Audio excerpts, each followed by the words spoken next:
এখন প্রায় সব মাছের পেটেই ডিমে ভর্তি। গরম ভাতের সাথে ঘি, কাঁচা লঙ্কা আর গরম গরম মাছের ডিমের বড়া হলে আমাদের বাড়িতে আর অন্য কিচ্ছুর দরকার পড়ে না।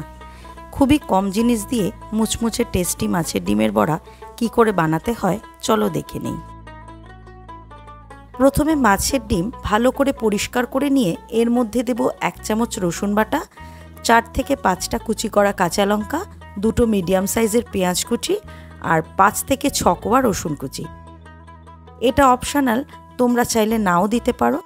1 চামচ নুন, হাফ চামচ হলুদ গুঁড়ো, হাফ চামচ লাল লঙ্কা গুঁড়ো, 3 চামচ কর্নফ্লাওয়ার আর 3 চামচ বেসন। কর্নফ্লাওয়ার দিলে বড়া মুচমুচে হয়, তোমরা চাইলে কর্নফ্লাওয়ারের বদলে অ্যারারুট অথবা চালের গুঁড়োও দিতে পারো। সব উপকরণ দিয়ে মাছের ডিমটাকে ভালো করে মেখে নেব।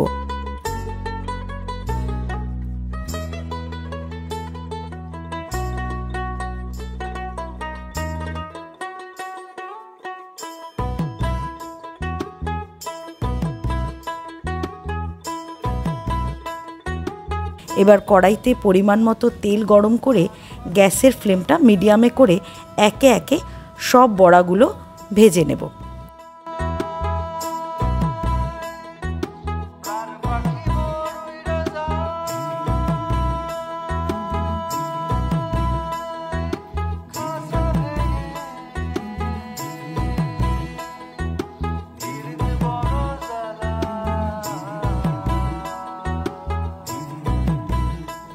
বড়ার এক পিঠ 2 থেকে 3 মিনিট ধরে ভেজে নিয়ে অপর পিঠ উল্টে দিয়ে আবারও 2 থেকে 3 মিনিট ধরে ভেজে নেব।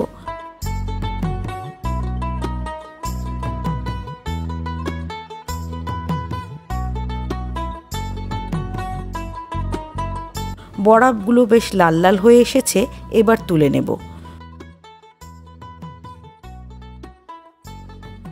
তৈরি হয়ে গেল আমাদের মাছের ডিমের বড়া অথবা ফিশ এগ পাকোড়া। রেসিপিটা তোমাদের কেমন লাগলো কমেন্ট করে জানিও কিন্তু। ভালো লাগলে লাইক, সাবস্ক্রাইব আর বন্ধুদের সাথে শেয়ার করো। আবারও দেখা হচ্ছে অন্য কোনো রেসিপি নিয়ে পরের ভিডিওতে।